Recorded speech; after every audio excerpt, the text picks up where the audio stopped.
Hello everyone and welcome back to the British Boxing Blog podcast, first one of 2021.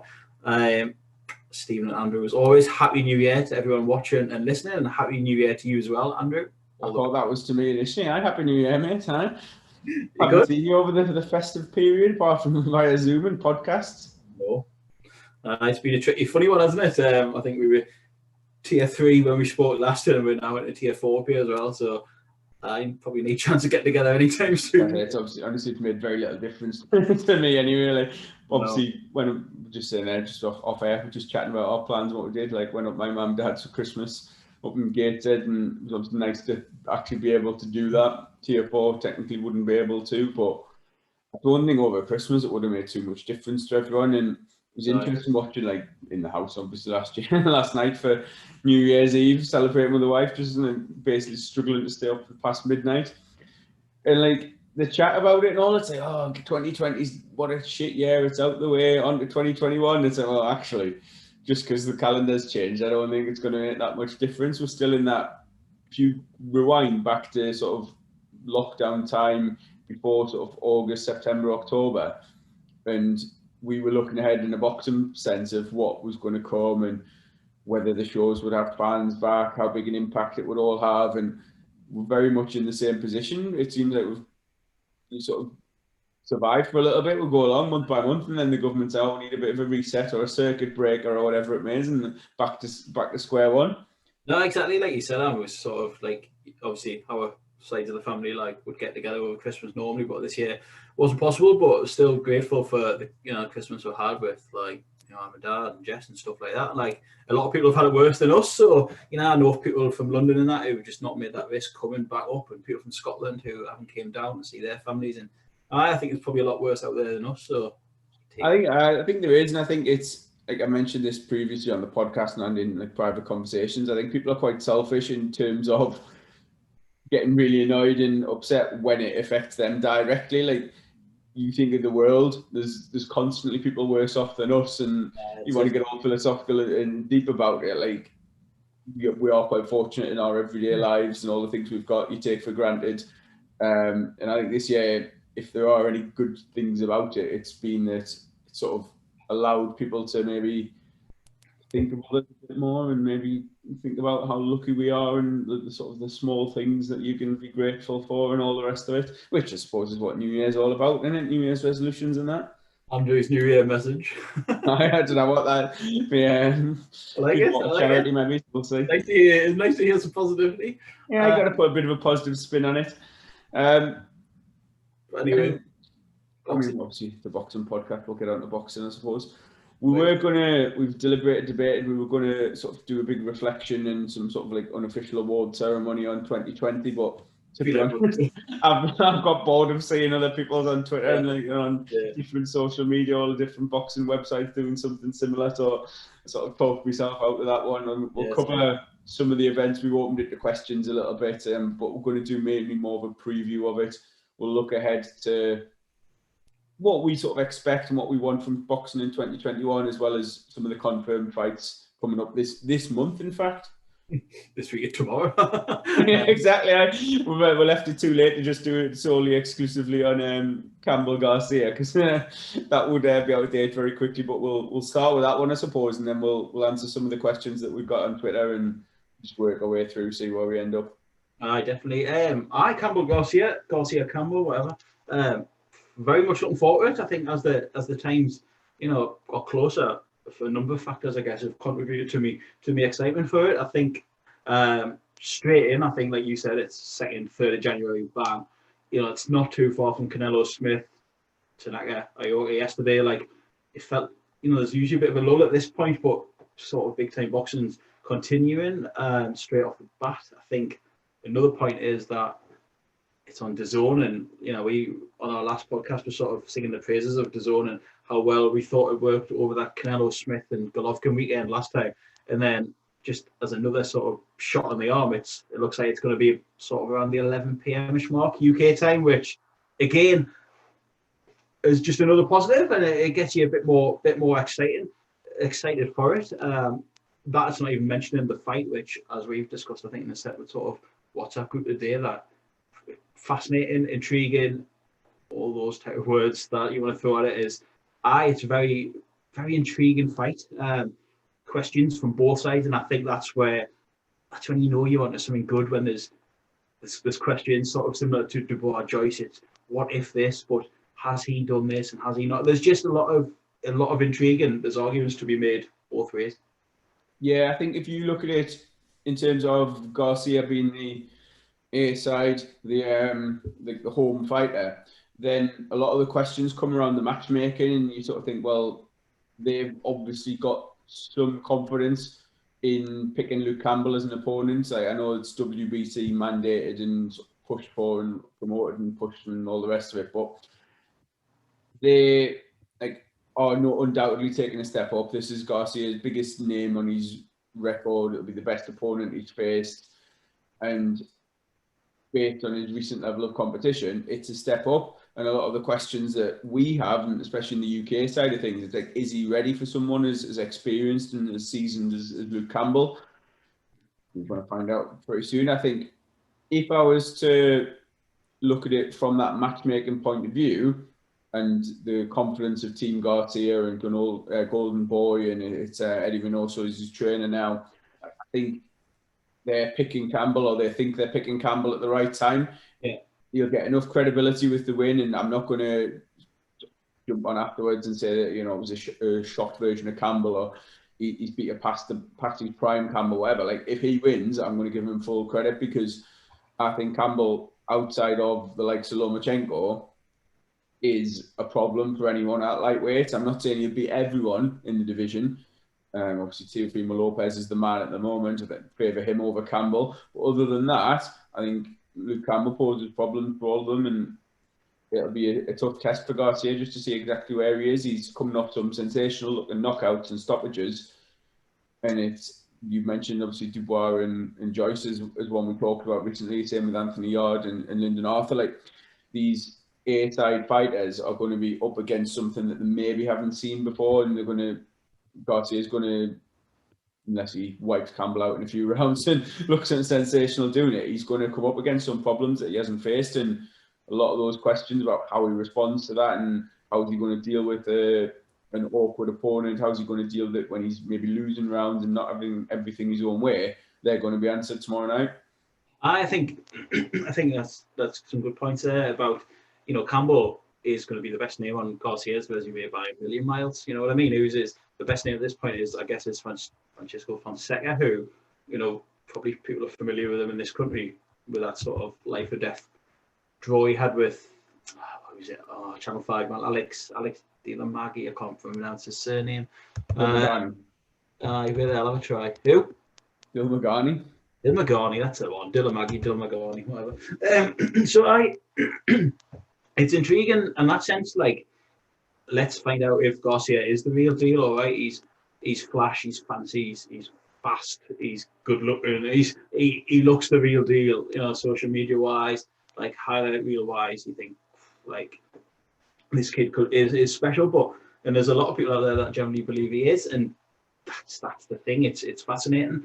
Let's find out if he is. But to flip what you said about the matchmaking from the Garcia point of view, is there possibly a sense from the Luke Campbell point of view, thinking, well, actually, wait a minute, like, all right, I'm going to the States and I might have to do it the hard way, but what a chance for me to sort of reignite my career. Do you know what I mean? Like, against someone who's never touched the level that I've touched, or been in with anyone of my pedigree, he might be thinking like, hello, this is sort of my time. Do you know what I mean?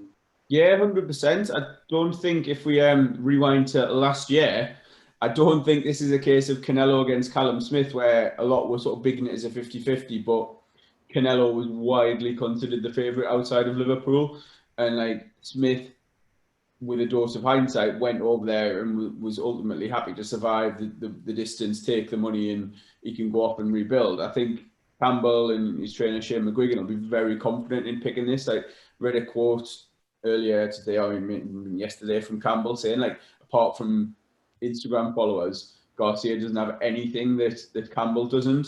And I think from a Luke Campbell point of view, you're going to try and take confidence from the performances against Linares, against Lomachenko, and like, the Lomachenko was a wide points loss, but he was competitive in a lot of those rounds that went towards Loma, and he's not going to look at this from a technical point of view with Garcia and think, well, if there's anything to fear there, that they'll be confident in Campbell's skill, his speed, his ability, everything you've mentioned Garcia's got, Luke Campbell's got as well. And I don't know if this is a case of British bias looking across the states. Like, I haven't seen it enough of Ryan Garcia to confidently think he's going to outbox Luke Campbell. And Campbell showed he can get caught, he can get dropped, he can get hurt. But he's also showed a bit of resilience, a bit of guts. Like the Linares fight, he was dropped early on, and he really responded well and came back into that. And I think if his concentration holds up, he doesn't get caught with anything too silly, it could be a really long night for Garcia. And I think Campbell could easily do enough to outbox him and to win the majority of the rounds. It's whether he does that on the official scorecards or not. And I'm not claiming this is a US thing, because it's just as bad, if not worse, in the UK. We've seen some horrendous scorecards like this past year. But I do think it's a potential issue. Like, if you've got this star in the making in Ryan Garcia, he's got the backing of Golden Boy and the promotional push behind him, it's going to be tough if it is a very close fight, if it's remotely competitive. What's Campbell going to have to do to win decisively and to get the nod? It is. It's very interesting from that point of view. Like, you know, especially from the odds point of view as well, that it does seem like a lot of, there is talk on our timeline fancying Campbell, but that does seem to come a lot from like UK fans.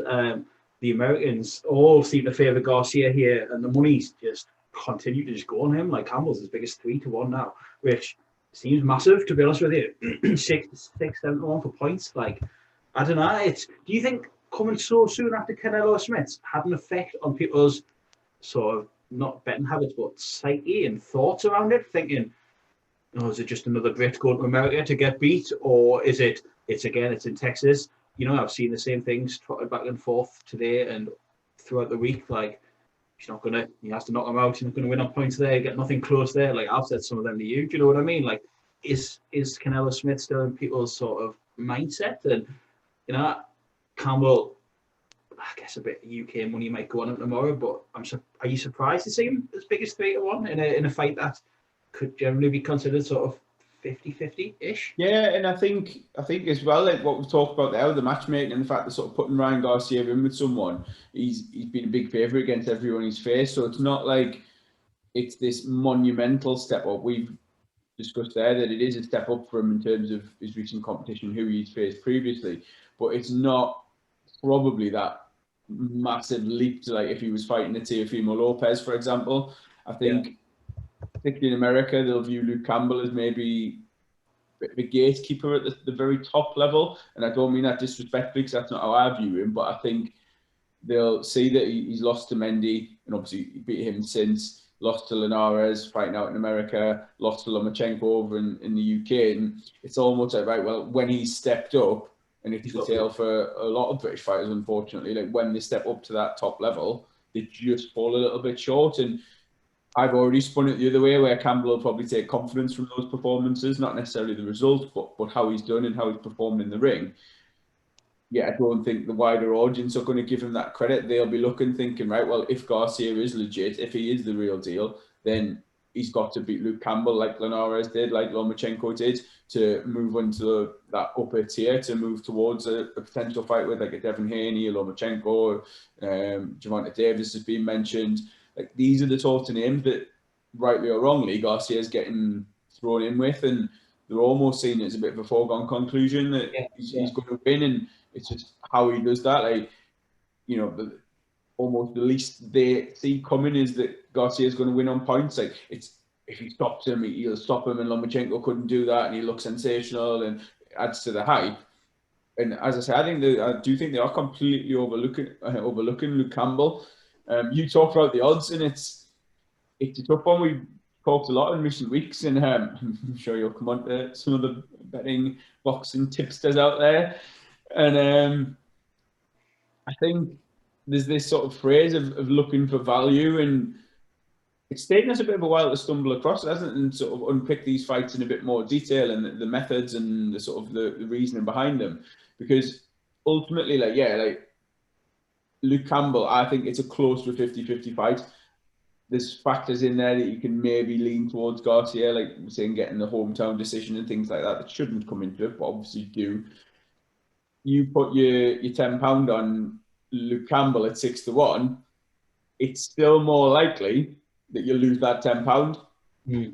But see the little carrot dangling of being such a big winning potential, that then it tempts you into it. Like it's a really fascinating one to sort of decipher whether there's value in there or not. Like, can there be value in what ultimately may be a losing bet? Like the value, leaning erring on the side of caution is going to be with Ryan Garcia. It's just how you can unpick that. So he's not going to be he wasn't too far off evens when it started, and I know he's obviously dipped a little, but depending on your stake and what have you, like you could maybe look at Garcia on points. Are you confident that this fight goes the distance? Could the fight go the distance just be worth your money? I don't know. It depends how. Like picking an underdog in boxing is quite tough. I mean, if I was to, you're good at it though. Yeah, and it's interesting that because obviously we've already mentioned like a couple of the fights early on, like the Joe Joyce, Lyndon Arthur, obviously the previous week, and there was a lot of argument for Callum Smith, and I was sort of talking myself out of that. My head was Canelo all the way, and I sort of stuck with that one. I think there's definitely potential. Like if I were to go over it, I'm not deciding whether I'm actually physically backing any fight with my own money. I might just sit and enjoy it. But yeah, I think the fight to go the distance is a fairly solid bet. I think if Campbell does get clipped, and unless he's caught clean and knocked out cold, he's showed that while he can be knocked down, he can adjust, and he's technically good enough and he's mentally strong enough to get himself through that sort of danger and avoid any further trouble. I think if he does win on points, he's going to have to put on an absolute masterclass, and it could be done. Like I don't think he stops Garcia. I don't necessarily base that on anything I've seen from Garcia because we've never seen him hurt. We've never seen him have to respond to any adversity. Campbell's not the biggest puncher. He's got a decent dig to the body. He can stop fighters more through overwhelming them than the brute force. So I would err on the side of like Campbell to win, and like point would be my my prediction. I think that's what I'm going to sort of side with for now, and may change my mind by tomorrow. But I think that's I would say there's a small stake on Campbell points would be my my pick. I think that's where me and you sort of differ in like you're not afraid to go for these big hitters, like big outsiders, like big outsiders, but you know what I mean, big odds, like. This is what you're saying there, big outsiders. It's like we don't consider him to be that big an outsider. So when the odds aren't really reflecting how I'm saying it, that's what tempts you in, and that's like potentially the danger sometimes. But where your value comes from, isn't it? I guess. Yeah, if you like want to try and get some value from Garcia win, like as I say there, you go with the bigger stake on Garcia. Are you as confident picking him? You know what I mean? Like, are you as confident that he's going to do that to place a bigger wager, or is it worth that little nibble on like the underdog in this case? Well, that's what I mean. Like you touched on it there before that. I guess for the last sort of month and a half ish, we've always like a flutter. You know what I mean? As two, lads, bloody blokes. Yeah, loads. But like, I guess boxing wise, we've sort of maybe put a bit more thought into it. Like we've put like sort of online and on the other tips the sort of community thing, and engage with members of the boxing betting community and stuff. And like you say, like it's using your knowledge and like my knowledge to look and think that doesn't seem right. Do you know what I mean? A prime example was Craig Richards to beat Pitters, like opening at like 4-1 to beat Shotgun Pitters, who very, very similar. Like I couldn't resist that. Do you know what I mean? It wasn't necessarily that I thought Richards would win the fight. I just thought that was huge. So it's the same with Joe Joyce. Like you had joy with that, and Lyndon Arthur, you put your money where your mouth was with that one. Like something that seems just far too wide for your own sort of knowledge, I guess. But I know an area that we both like, and we both liked it sort of for the Canelo fight. And not every sort of bookmaker offers it, but that's the double chance market, where you can sort of cover a fighter to win in either rounds 1 to 6 or points, or 7 to 12 or points. You've basically listed a bit of criteria there where you don't think Campbell will stop Garcia, probably. You don't think it's going to go early by either man, which then I guess leads you to the later sort of options of that. So, you've got Ryan Garcia in rounds 7 to 12, or to win on points, that's your double chance. 4 to 5, a shade below evens. Same bet for Luke Campbell, 7 to 2. Like, I do quite like them double chance. If you rule it out going early in your head, then you're just having tipped Luke Campbell there. Like, I think the Garcia one, that there's definitely value in that because of the rationale I've just explained. You just mentioned, like, might be wrong. He might come out and smash him in a few rounds. I don't see that happening based on Campbell more so than Garcia. Because Garcia's shown he can take guys out with one punch. He can take guys out at any moment. But confident in Campbell's ability to ride out that adversity. He's done it before. He can be hurt, as I say. He could walk onto something, but if you're thinking Garcia is going to win, then it just sort of narrows that down a little bit, just from having to sort of maybe tempt yourself into a place in a bigger stake to try and address that value, to try and maximise obviously your winnings or whatever. It just adds a little dilemma, and you sort of ruling out in my head anyway the ending in the first half of the fight. And just out of interest, what would be for, like, say, Garcia to win in the first half or on points? Garcia first half or points, it gets same price as the second half of points. Both. See, it's interesting that's the same, because in my head that is way less likely. I don't understand necessarily how you'd go. Well, so basically you say, well, I fancy Garcia to smash him in the first 6. Yeah. But if he doesn't, he's not going to knock him out in the next 6. It's going to go the distance. It's a bit of an oxymoron trying to pin that one down, I think. Yeah. No, it's an interesting one to go with that. So I'd definitely say, like, I'm just looking at like Garcia second half fight, all points gives you that little bit of safety cushion. I guess something we haven't touched on is that this fight has been delayed. It was meant to happen in December. Luke Campbell tested positive for COVID not that long ago, really. Well, it was sort of announced, I think, mid-December-ish, and it was knocked back 2 or 3 weeks. I'm not, he's obviously been signed off. I'm not saying anything like that, but he's obviously over it. Not sure what symptoms he had, if any.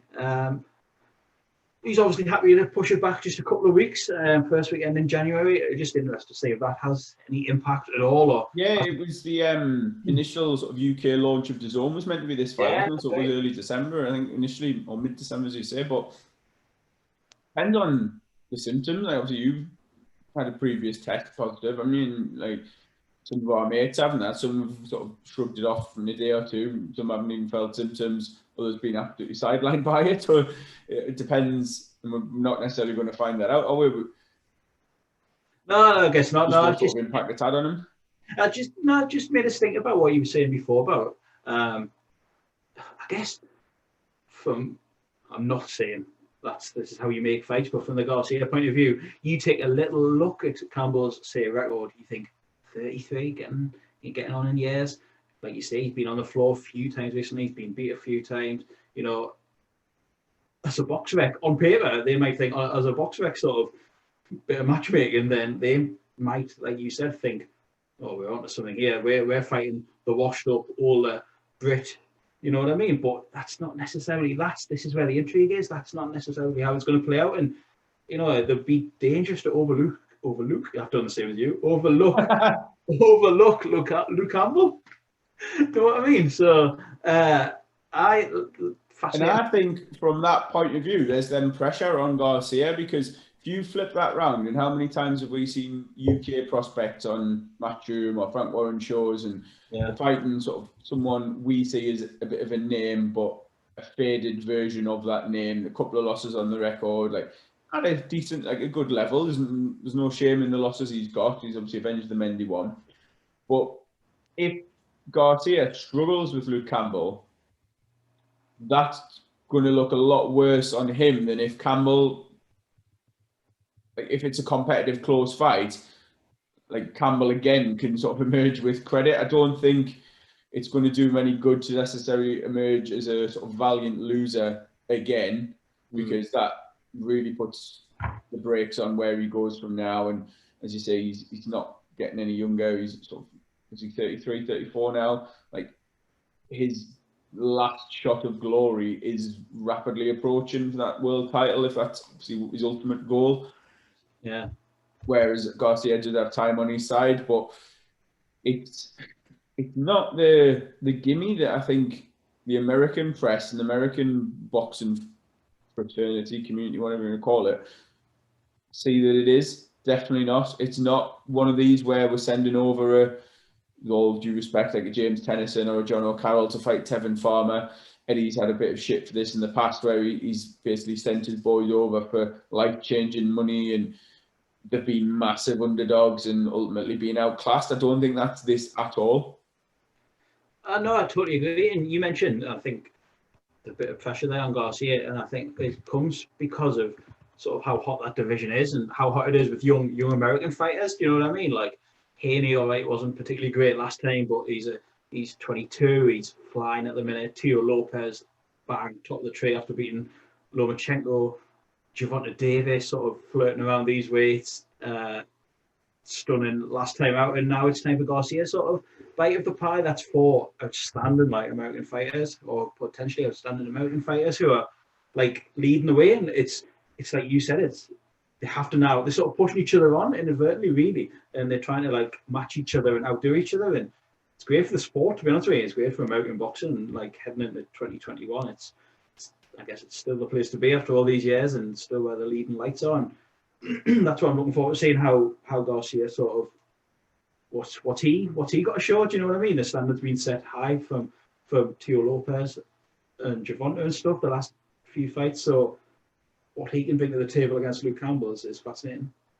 Yeah, and like mentioning those fighters there, I think we haven't done any official sort of wish lists for 2021, but one of the areas that I did think about when I was like, what would I like to see this year? And it's those fighters you mentioned at lightweight. Like, say Garcia does get past Campbell, and sort of is he in line for the mandatory for just Haney's version of the WBC? Honestly, I'm losing track, but like, regardless of what belts are on the line, like, get those two in together, get Gervonta Davis in against one of them, like get Lopez in against one of whoever it is. Like, these are all fighters who are young enough to come again should they lose, and they're all good enough potentially to get in there and beat each other. Like, obviously there's certain ones that favour over the other, but the proof's in the pudding. The only way we're going to see who is ultimately good enough, whether Ryan Garcia can step up to that level, whether Devin Haney is a legit world champion or deserves to call himself such, is to see them get in the ring. And even if they only fight twice in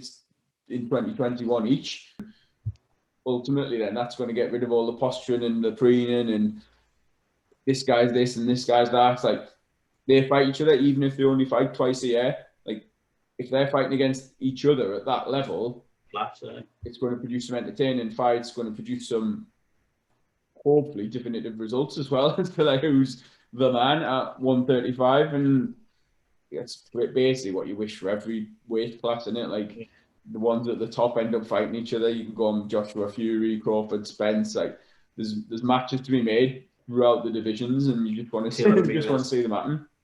Well, that's it, and I think that's where Luke Campbell as the old man of the division is going to sort of try and come in and spoil the party. Do you know what I mean? And think, oh, well, actually, wait a minute, not just yet. Steady on, still life in me, yes. So, going to be fascinating, and I think it is a bit make or break now for Luke Campbell, especially at 135. I don't know where he really goes if he loses this. He either becomes a sort of name for hire and still fights the top guys in the division, but you wouldn't really fancy his chances, or potentially goes to 140. I'm not so sure, but yeah, like, win or lose against Garcia, I'm saying there, Garcia getting in there if he wins, but Campbell would still be a name that the others would fancy. So say he beats Garcia, Haney, for example, wouldn't necessarily hesitate at fighting him. He'll look at him and think, well, yeah, he's been beaten before. Like, all the sort of frailties and weaknesses that we've discussed that Garcia is probably eyeing up, the other younger champions will be looking at him in exactly the same manner. So in theory, this is a massive opportunity, yes, to get the win over Garcia, but to propel him into other big fights throughout the rest of the year and maybe into next year as well, looking a little further ahead. Yeah, I can't wait. I'm really looking forward to it.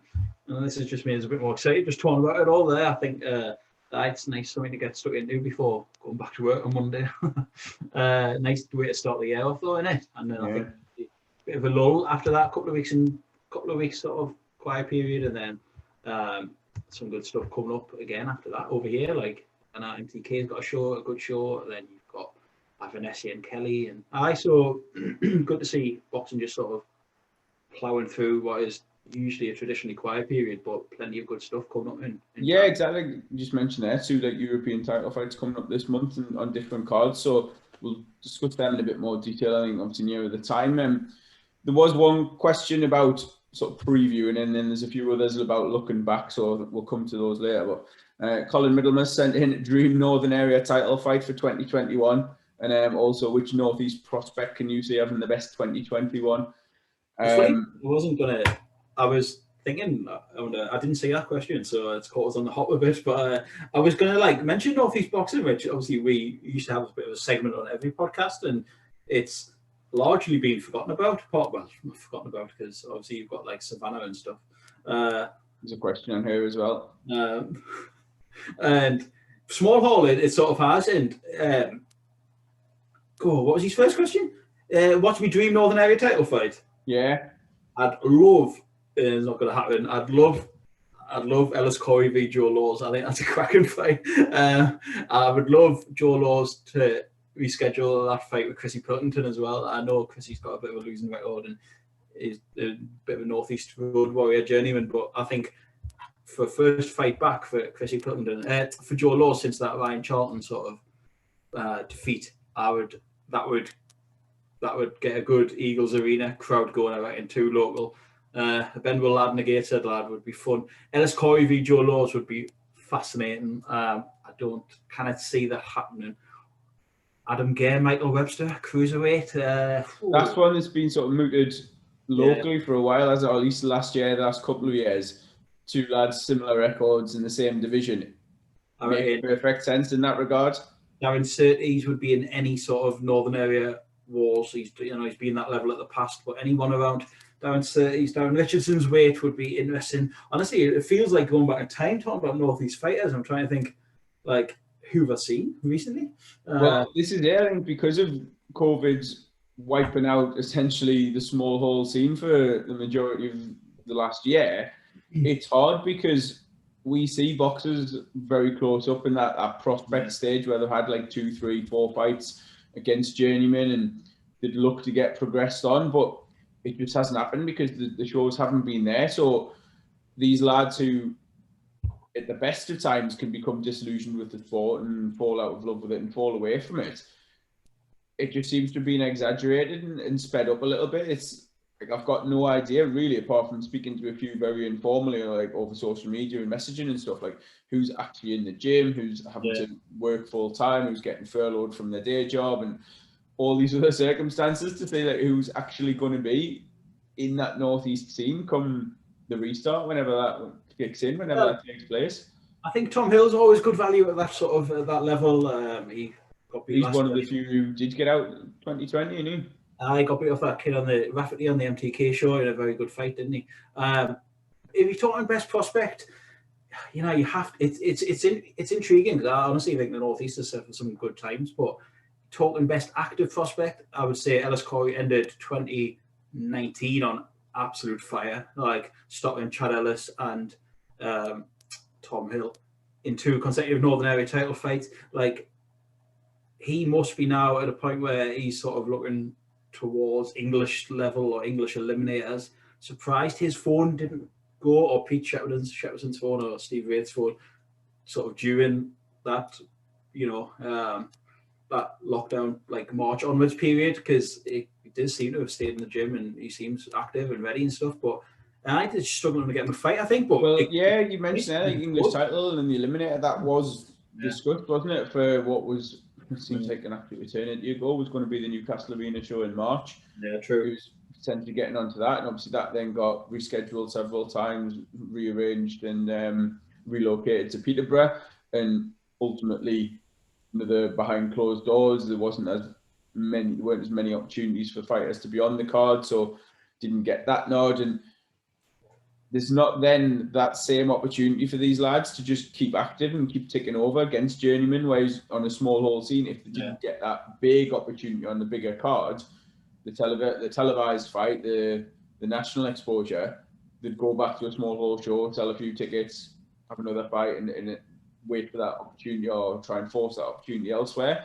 But because the small hall shows haven't been happening in between, it's like, well, right, if MTK don't get in touch with you and get you on a fight, and what we've seen with them is generally a 50-50 fight. It's not going to be an easy one. No. Or you Matchroom, you Frank Warren, whoever's got these TV deals, like gone are the days almost of the small hall fighter being in the home corner, because they don't necessarily bring that name value, or obviously in this current climate, they don't bring the ticket sales. So there's no real incentive for the bigger promoters to look further down the chain, as ruthless as that sounds. It's funny because, like, you know, there's, like, I know Terence Wilkinson, he's been staying in the gym, he's still been sparring and stuff. You know, Luke Cope seems to be getting another go, Adam Cope, you know. But then again, if you're looking, I think in the next few years, obviously, I think it's no secret that Tommy Hodgson's going to turn pro shortly, or is basically has, just waiting for the opportunity. You know, former Burley boxer, great GB boxer, like potentially keep an eye on Cyrus Pattinson. Then you've got Abel Hunter, who's now training down Liverpool full time, who's in camp at the minute, so she'll be getting a fight soon. Then, you know, further down the line, you're going to have Callum French, you're going to have the two McCormacks, and more, and, you know, potentially like Hannah Robinson, people like that. So it's worth keeping an eye on the Northeast scene, maybe in the next 12 to 18 months, 2 years. Like, I do think, you know how, as well as me, like, the cycle never ends up here, and it's people drop off, new ones come through. But I think when those Burley guys and those real amateur standouts turn over, I think it will be in for some exciting times. Then I've probably missed someone, and Colin will probably reply saying, "Did you mention Mark Dickinson there? Did you mention Mark Dickinson? Mark Dickinson, like, I was speaking to him last week, and he's normally top of your list, and he's the one who popped into my head straight away. No, he said he's got a big announcement coming soon, which, you know, we'll let him announce it. But massive sort of amateur talent as well, who worth keeping an eye on going forward. So honestly, I think the potential stars are there. It's just, and it'd be good for us to, like, sort of follow their journeys and see how they go. But if we had a Northeast Boxing Awards in 2020, then I think Ellis Corey, without a doubt, would have got people's fight of the year. Like, he was miles above of anyone in that small horse scene, the way he finished those last two fights, I think. Yeah, I fully agree with that. He absolutely exploded on the scene, didn't he? Like, sounds silly saying on the scene, because we've watched every fight he's had it up here. He had a couple on the road as the away fighter, got a loss and a draw. But I remember, like, seeing him on his pro debut coming from the kickboxing scene, and what we've said before, when you can perform as well as you like, but if you don't have that genuine knockout power, or you're not secure in stoppages, people not necessarily get bored, but they don't tend to pay you that same respect or have that same excitement for you. And then I think in his two, on paper, toughest fights, he's gone and won them both by knockout and secured an Northern Area title in the process. So everything was all set for him to really push on and work his way to national recognition. And hopefully, like, he's still a young lad and he's still early 20s, so hopefully this hasn't had too much of a detrimental impact on him. And when he gets that opportunity, he'll be ready, no doubt. I'm sure Pete won't have let him slack off too much. Well, I say that, but then I've just sort of corrected myself in my own head then, like, surely Savannah Marshall would be a Northeast fight of the year. Do you know what I mean? We'll give Ellis 2019, and obviously Savannah win the world title, Hartlepool first world champion. Yeah, just sort of trump everything else, doesn't it? And it's such a mint performance as well for such a canny lass. Like, we had on our podcast, and, you know, it was sort of a funny time of year, wasn't it, where she was basically telling us how she'd been applying for jobs in supermarkets and questioning her future in the sport, and then to turn that on its head and really, like you said, when fighters take the chances, if they do it in style, that's all the more sort of gratifying and sort of eye-catching. And she did that. She was unreal. So Savannah's an absolute especially star. With the criticism and the sort of ignorance at times around the women's scene. Like, you've got her in the Peter Fury mold. You could see the style and the way she was switch hitting and moving and boxing, and very easy, I think, for fighters like that to just post it and go to the points. Like, she was never losing that fight, but to have that bit of spite and the finish in her and really put on a show and get up in a year of very few opportunities to take it and grab it with both hands, sets her up like fantastically going forward. And one of the next questions from David Armstrong was, if crowds return this year, do you think we may get Savannah Marshall versus Clarissa Shields at the arena? I'd love to see that. Honestly, that would be class as a main event, or like an undercard, or even if it happens in London or something. I would love it. You know, the banter's there back and forth already between those two. They've got that amateur history. Savannah a bit tongue in cheek in that like northeast dry sense of humour way, like calls her out a bit and she calls her back. And I'd love to see that one. I think we've touched on it a million times. The depth's not always there in the women's game, so you know she will get that fight. I'm 100% sure at some point. Like, they can't avoid it. Like, it just has to be done. Do you know what I mean? She will get that, I'm sure. Would love to see it up here. Whether it takes place up here, I'm not so sure. But I would love that 2021 definitely. So we've mixed up a little bit the questions there. Some looking ahead, some looking back. We've already talked a little bit about this one, but Joe Box on Twitter says, how much did you think boxing without a crowd affected the fighters? It seems some were less likely to go in for the kill with a hurt opponent, but with others it had no effect at all. And then he's put Zepeda versus Baranchik was a prime example of the latter there, where they both just put it absolutely all on the line. I don't know. It's hard for me to answer that. I can only answer as a fan, and as you know, like, has it affected my viewing sort of position and stuff like that? But no, it hasn't. Is my answer. From fighters' point of view, I guess sitting on the fence, you'd have to ask them. It must be surreal. It must be strange. Like, I've seen it this week again with the darts and like little walk from one little catwalk in Ali Pali up to the Otley and stuff, and you're like, it must be weird. Like, coming down to the ring in like a TV studio, or I don't know, what was it, Eddie's back garden, or wherever they've been fighting during lockdowns and stuff. It must be odd not having a crowd there, just like it is at football. Do you know what I mean? That must be strange at times as well. I'm not really sure, to be honest with you. I haven't noticed a massive difference in action, in the way people are fighting. As a punter, like, I've still enjoyed watching it. You know, we've got a mate, like a big boxing nut of a mate as well, who's really struggled with boxing since it's came back, and which has surprised me, because it's, you know, I massively struggled with football earlier in the year with no fans, like towards the end of the 1920 season. I've just zoned out. But boxing, I've never struggled one bit. I've enjoyed hearing the corners. I've enjoyed hearing the noise of the shots and stuff. So it hasn't, from my point of view, it hasn't affected us watching any at all. The fighter's point of view, I don't know. Maybe you do lose a bit of that emotion, and you know, insight there. Maybe you lose a bit of that emotion. Do you know what I mean? To like, I think it depends on the individual, because if you thrive off a crowd, then exactly. We've talked about how different fighters respond differently to situations. Some might find a hostile atmosphere really intimidating, and it might make them retreat into the shell. Others, it brings out the best in them. Some, like you've seen, for example, right? One. Joe Laws, when he got... That's exactly what I was thinking of there. Off Ryan Charlton. His career from pro debut to now has been basically he's got a massive local fan base in one area of Newcastle. To get them as riled up and buzzing and up for it as he possibly can, with these mad ring walks, his guest MC ring walks, his music, country roads, etc. It's been a massive part of his bomb squad, he calls it. It's massive part of like his story, and him, it was in Peterborough, walking out to a flat studio-based show, getting stamped. You know, I'm not saying the fight was going to play out any different, but would he have started differently? Would he have fought differently? Would he have got back up differently? Like, I don't know. It's interesting. He was the exact one I was thinking of there, and like one other fight we've mentioned was Teofimo Lopez and Lomachenko. Like, Lopez was going in that as a massive underdog, and maybe in that sense, the fact that there wasn't the crowd there sort of urging him on, he wasn't like home fighter in Brooklyn or whatever, where like he's got thousands egging him on and hyping him up. He was able to just listen to his corner man, listen to his dad in the corner, listen and relax and stick to his game plan and execute that game plan. I think it works potentially both ways, depending on what you are like as a boxer and how your personality affects your performance. It's funny because I do enjoy like seeing crowds there, though. You know what I mean? Like Canelo had a few.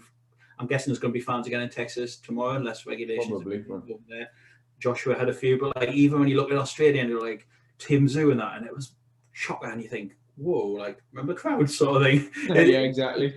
You look at like Lyndon Arthur, Anthony Yarde, that lack of atmosphere probably favoured Arthur massively because his whole game plan was not to engage. It was just to slow the pace down, slow the tempo down, stay nice and calm, nice and relaxed. There was no booing or like calls, shouting from the audience for like wanting a bit more action, wanting to engage a bit more, and it just allowed him to stick to his plan A and ultimately win the fight. It's an interesting question. It's an interesting point of view. I'd go with you, mind. I don't think as a viewer it's affected me in the slightest. And if anything, it's been a bit more intimate and it's brought you a bit closer to the action because you can hear everything that's going on. You can hear the thuds of the punches. You can hear the corner, the referee, like everything around ringside. It's almost been closer to recreating that actual ringside experience that we obviously have from time to time. Must have been mad being there. Like, take for example Povetkin White. Imagine seeing like White just sort of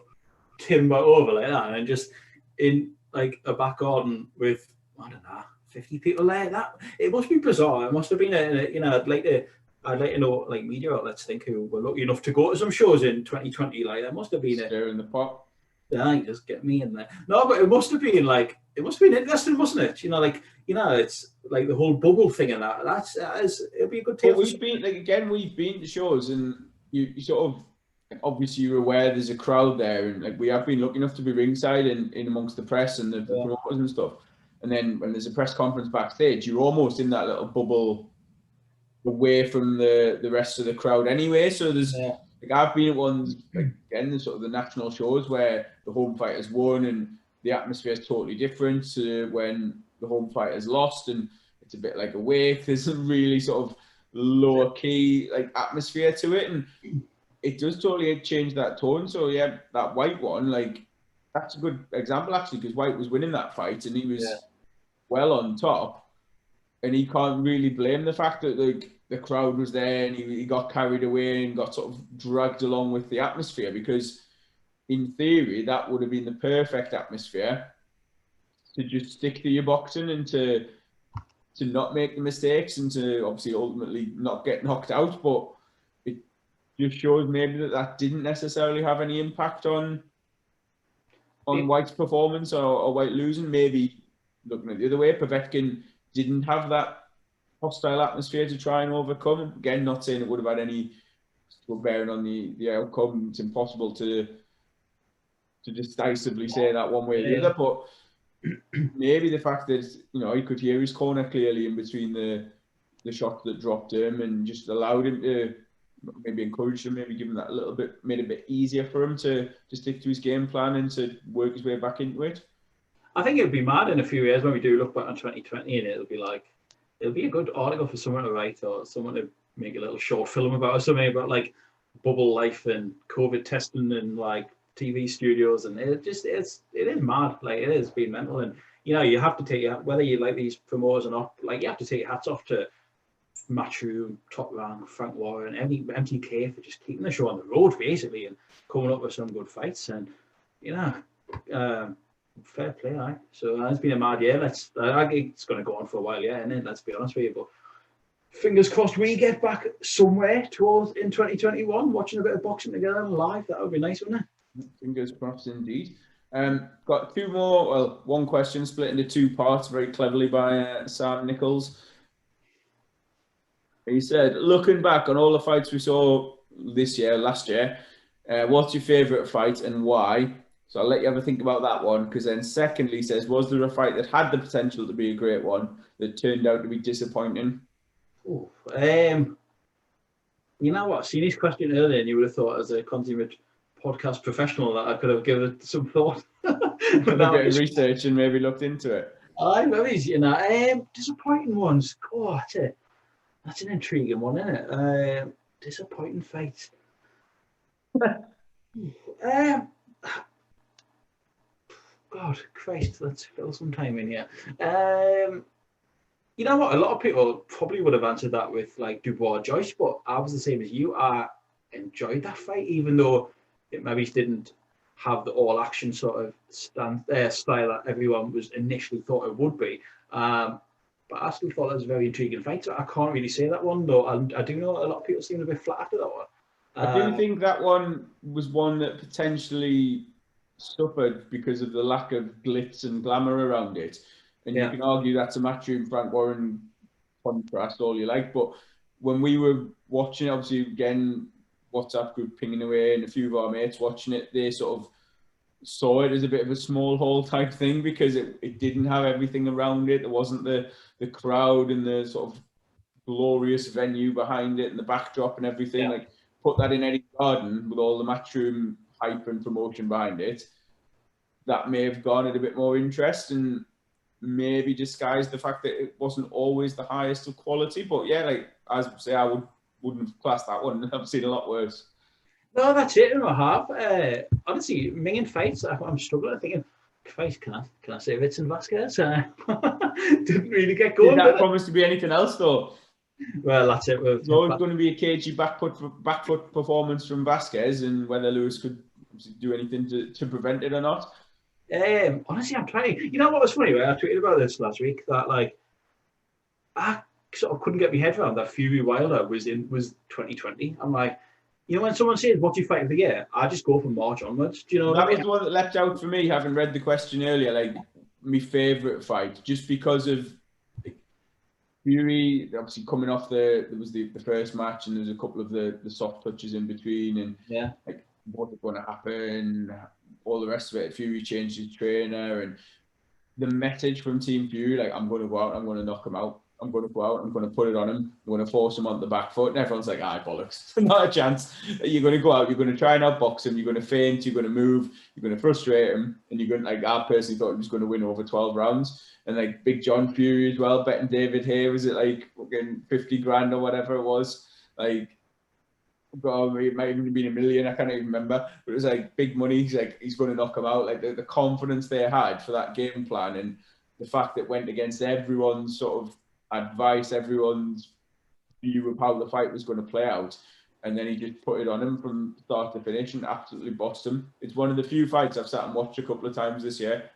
It's a mint question from Sam, actually. And actually, thank you very much to everyone that did ask questions, because I put that tweet out today, and we don't always get loads of replies to that when we say any questions, but today it was really good. Which proves that some people do listen to us. So thanks for everyone that did ask them. It does feel harsh, like calling out Minging fights of 2020. Like, you're sort of happy the fights were on. One that I watched, didn't pay massive attention to, which got absolutely slated, was Danny Jacobs gave Rosado, but whether people thought that'd be any different. Again, another fight where wasn't expecting a thriller, but Billy Joe Saunders, Martin Murray was pretty dull over 12 rounds. It didn't go any different the way people thought it would. Wasn't great, was it? Let's be honest. I enjoy it, but there's a lot of good stuff as well this year. Do you know what I mean? Like someone mentioned, I've got a couple of shockers. Like, go on. Well, the first one wasn't necessarily that bad a fight, but based on what I was expecting, wasn't as entertaining as I thought it would be, and that was Usyk Chisora. I thought Usyk would put on an absolute clinic and box his head off, and I think in a bizarre way you've got to give credit to Chisora because he was game and he performed a lot better than I thought he did, but it meant that I didn't really get to see what I wanted or what I was hoping for or expecting from Usyk. He, I think, criticised himself, saying it wasn't his best performance. It was like just a frustrating slog of a watch, really. Like, sort of knew where the fight was going, where it was heading, and wasn't really anything else in there that sort of changed that. And the one that immediately leapt to mind was Ahara Davis and Tyrone McKenna. Like, the styles just didn't clash, and got nothing against either any of those four boxers that I've just mentioned. Like, McKenna had his game plan to box on the back foot to frustrate Davis. Davis come forward, didn't really cut off the ring particularly well. winging his overhand right in, landed a few decent shots. I gave him just enough to win it. I think Davis did enough and won it on my card. I can't remember how I've actually scored it or what rounds and that, but it was just again another sort of frustrating fight. Very early on, you sort of sensed it was going the distance and nothing was really going to change from round to round. And I'm glad it was over. Yeah, I totally agree with you there. For two people who built, well, everyone around them had built this sort of manufactured rivalry, and seemed that everyone went hell bent out of the way to get that as the final of the Golden Contract. That barely laid a glove on each other. To be honest, it was pretty poor. I think that plays a part into the disappointment, doesn't it? It's the sell of it, and again, I can't complain too much because it's the tournament, it's the way it's gone, and ultimately you had two fairly evenly matched fighters going at it. So from boxing, matchmaking, and promoting, that's all I ask. That's literally all I ask. I don't care about the manufactured rivalries. If you're putting two guys of a similar level in against each other, brilliant, crack on. I will sit and watch it. I'll pay me money. Yeah. But ultimately, it sort of fizzled out as a fight and as a contest. I think you mentioned Usyk Chisora. I probably mentioned on here before that I watched that from a hospital bed in the QE on a dodgy Ukrainian stream when I had gastroenteritis, so that wasn't a particularly highlight of mine either, to be honest with you. That was my third of 4 nights in the hospital, I think, so that wasn't particularly great. Again, it was a question, a fight that probably still ended up didn't maybe you hoped for, and other people didn't answer every question about Usyk at heavyweight. I think they still probably stand going into 2021. So, but good questions from Sam. A lot of good stuff as well though this year. A lot. The question mentioned there's Zepeda Baranchik. Obviously, that was an absolute classic, an absolute war. Two guys probably a little past the best, but it just meshed brilliantly, and it just goes to show that regardless of the level and the names involved, you put a fight on where both fighters manage to score multiple knockdowns and it ends in a sensational KO, it's going to get people talking, get people interested in the sport. Any remote 50-50, like you said, no matter what level, gets you interested, and it gets you, especially with, like you say, both who fancy the chances. Eggett and Cheeseman it's never going to be a classic. The standard probably wasn't amazing, but it was pretty good fun. You know what I mean? It was. Yeah, exactly. That's another one that was in my mind there. Said White's. White Chisora there. White Povetkin, we've mentioned that one as well. One fighter down, ultimately gets up to knock the other guy out. Cheeseman and Eggington, neither of them dropped in that fight. Or were they? I can't even remember. I don't think so. I don't know, but it was fighting a phone box. Two fighters, the styles just meshed perfectly, and ultimately, how relevant is it to British boxing? Probably not massively, but it was one of the first fights back, wasn't it? And we just sort of glad for boxing again, and it absolutely delivered. Your mate Dil Magani as well, his fight against, was it Ziani? He's never in a boring fight, Absolute war again. Again, these fights where you just think, again, we talked right at the start, didn't we, about what 2020, the potential positives you can take from it, COVID tests aside. But some fighters have come in and they know that their opportunities are limited, so they've come in and given absolutely everything they've got to try and not just put on a show for the fans, but to put on a show for the boxers and the promoters and the entities that are going to book them again, and laid it all on the line, really, which is obviously what we expect, what we love about the sport. And even up right until the end of the year, like I mentioned it earlier, Pitters and Richards, British light heavyweight on the line, sort of 19th of December, Channel 5 was classed, knockdowns and just real good British level fight. And I guess towards the end of the year, it was the year of the underdog, wasn't it? Or at least the betting underdog, Joe Joyce, Lyndon Arthur, Craig Richards sort of felt like, I don't know, it was consecutive weeks of each other, but I saw some big sort of defeats and big victories towards the end of the year, which massive question. A lot of fighters got questions over their heads going into 2021, and it's going to be another interesting year, hopefully. And like you say, some pretty decent 50-50 stuff already scheduled, in January alone. So, good little question that. Anything else you want to discuss? Any more questions, or was that it? No, that's just done for questions. There's one about Avanesi and Kelly, which you've very tactically replied saying we'll discuss that in a couple of weeks. Even I did. Benji said, "Are you talking like Avanesi and Kelly?" And I said, "Well, now we're in the habit of doing pretty much weekly preview shows. We'll probably touch on that a bit closer at the time, but we mention it every week. Me and you, there's no secret about that fight. We're buzzing for it. We've been buzzing for it. Seems like the last 12 months. But I was going to say, since the first time out of the 4 that had been scheduled. Yeah, I can't wait for it. And then you've got sort of a little mini version on the undercard of that, like, a small whole version of it of Marku and Ryland Charlton as well. So cracking. But no, like even Tanaka Aoka yesterday, like I got up and got the old like PT. I haven't caught up with that one yet. Again, unreal, like, amazing. Like, so the action sort of never really stopped. Like, that's top quality stuff that from Japan. Bit of a hipsters type of fight, but whatever. But No, but that just shows like how accessible it's the more obscure fights are becoming. Like, yeah, oh, they are. And again, like, I know you've been very interactive over the last week or so on Twitter with different accounts and trying to find it and stuff. But like, there's a lot of other boxing accounts out there that you can give credit for who are making the sport a lot more accessible, even to us who we will try and source different fights from God knows where, and we've done that for years. But it's just about like spreading that message. We try to do it from the UK. There's obviously Asian boxing on Twitter is a big one for any boxing from like that part of the world, and it's, without getting too corny in that, it's nice to like have that the outlets out there and like the I don't know what you want to call them, like media outlets, media social media accounts, whatever they are, platforms or whatever they want to call themselves, to like shine a bit of light on the more obscure parts of the sport. It's like I've watched 2 Tim Tszyu fights on like sort of dodgy streams this year. Do you know what I mean? Like, he looks an absolute star as well at like 154. Like, he's going to be fascinating.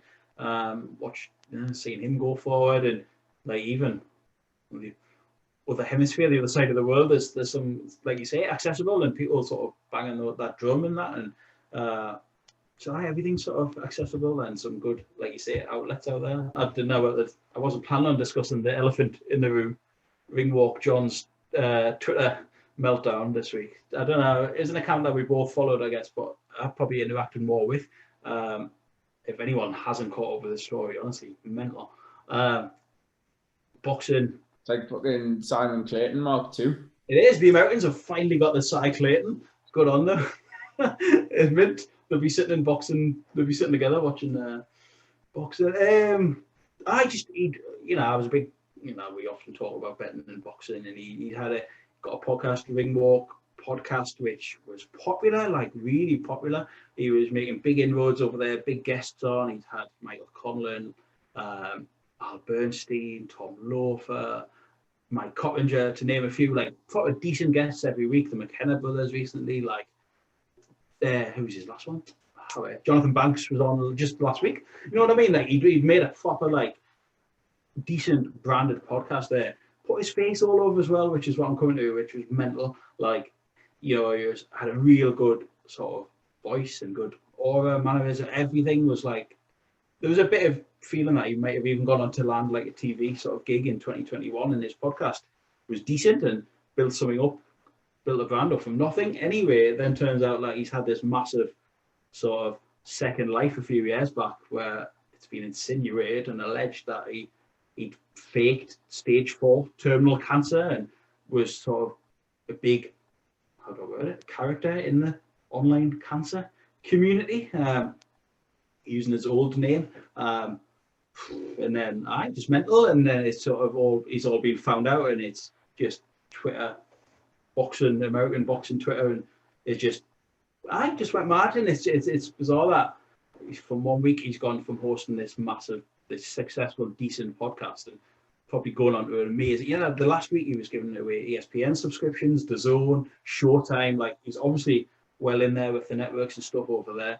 And it's all went mental. He's deleted his Twitter, and I think looks like that's going to be the end of him. He did protest his innocence. There's a good article on nyfights.com about it that just sort of explains it in a chronological order. But it's just mad. And someone who everyone thought was a stand-up guy. Like I know we've interacted with him and me on our sort of Twitter and inboxes and stuff, and I just gone all mental. But yeah, I'm sure maybe that's the last we've heard of it. Who knows? But it's just been a mad week. Though, doesn't it? It's interesting from a, like, obviously you can unpick it in any amount of ways, but like boxing Twitter, as it is referred to, is full of lots of characters. You can sort of classify them as trolls, like the media personalities, the professionals, the ones who are getting paid to do it for broadcasters and what have you. But ultimately, like what is seen on social media is only at the tip of the iceberg, isn't it? It's like a tiny part of what goes on, and I think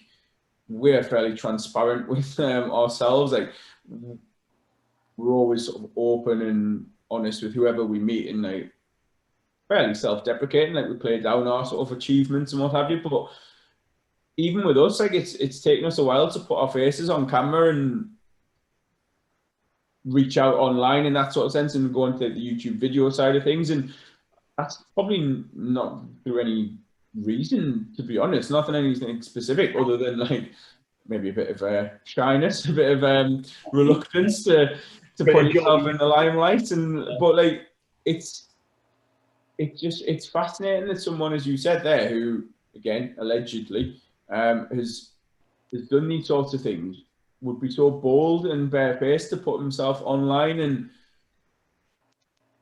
ultimately it's come back to haunt him. Like whatever's gone on, I mean, even if it comes out that he hadn't done that or he was misinterpreted or whatever, there's that mark against him now in many people's eyes, many like you who've interacted with him and saw him as this respectable person. You know what I mean? Like, he provided good content. He, as you say, he spoke well. He had good guests, and ultimately all these things are absolutely irrelevant. But it just sort of flips your whole opinion of the man upside down, and just makes you sort of question, be a bit more cynical possibly about other people online and what's going on. It's the fact he put his face out there, like you said that, and thought he was, was this day ever going to come? Was he always just in fear of this day? But the questions lie with him, and the fact, he could answer them if he, proof from the oncologist or whatever, or, he did try and mesh up some sort of video that he said was proven that he did have cancer. I don't know. Then there's the other side of that, and people saying, "Oh, it's fake documents." Oh, just mad. It's just been it just imploded within like 24 hours, and it was just mad. But I don't have no massive ill feeling towards him. Doesn't really affect us. Just a bit of disappointment that, like, you know what I mean, that he seems to have let people down, and if he has fake cancer, then it's pretty scummy, really. But and if he hasn't, then but he's run off. Do you know what I mean? The questions lie with him, and it's only him that can answer them. But I don't know. Strange, very strange. But I bet he's kicking himself now, because, as I say, I think he was probably on the verge of a decent year this year. But that's it really. That's the major boxing Twitter story of the week. But we'll move on then to something a bit more upbeat, shall we? So talk about a decent. He was potentially moving on to a decent year. If I was going to say one boxer who's going to have the best 2021, fighter of the year 2021, who's it going to be? Ooh, I hope it is someone we're both massive fans on. I hope it's Josh Taylor after beating Ramirez. I would love to see Josh Taylor, like, he's a star now, but I would love to see him go like mega star. Like, I'd love to see him beat the best that way. Cracking answer. Might be that one. Thank you. Yourself? I'm going to sit on the fence a little bit and cop out, and I'm going to say the winner of Fury Joshua. Yeah, that's massive. That gets made. Yeah. I'll be happy with 2021. Whoever wins that then goes on to that, like, obviously put on Josh Taylor, mega stardom, whatever, like hyper stardom. Yeah. The Fury Joshua winner. Good one. Looking forward to 2021, and I'm sure everyone's wish lists are the same. It's Taylor Ramirez, it's Spence Crawford, it's Fury Joshua. You know what I mean? It's the best of the best with the same banging my head against the brick wall every year type of wish list, isn't it? But like we say, we've just got to roll with the punches and see what gets made, and look forward to the next few weeks. got some good stuff coming up. And yeah, so in terms of us, looking forward to the next couple of weeks, we'll drop a couple more weighing preview pods, BBB weighing in on obviously Kelly Evanesian will probably be the main one we'll focus on unless anything comes up in the next couple of weeks. And hopefully by then we'll be looking at getting another batch of Round for Pound up and running as well. I know a few people have been asking, sort of following the conclusion in 2020, wanting to know what's going on. We've got a little chat lined up with the developers. Hopefully add a few tweaks and little bits in there and be ready to go again from sort of end of January. Yeah, definitely. The feedback of that has been class from that like loyal band of people that play it as well. It's been mint. So looking forward to that. Hopefully got some guests still lined up to get on the podcast as well. So to be fair, we've still got a few, but obviously over the sort of festive period they've cooled down a little. But yeah, we're looking anyway, and I know we say this a lot, but we're looking to sort of do some sort of midweek preview when there's a meaningful show coming up, and we'll do an usual sort of pod aiming on a Sunday after the event and guests as and when, really. Yeah, get the guests on in those ones, but again, that may crop up as and when they're available. Massive thanks to everyone that asked questions today. Thank you, and thanks to everyone that listens, subscribes, and leaves reviews. More than welcome to continue to do so. I enjoyed it, and happy New Year to everyone, and to you as well, Andrew, again.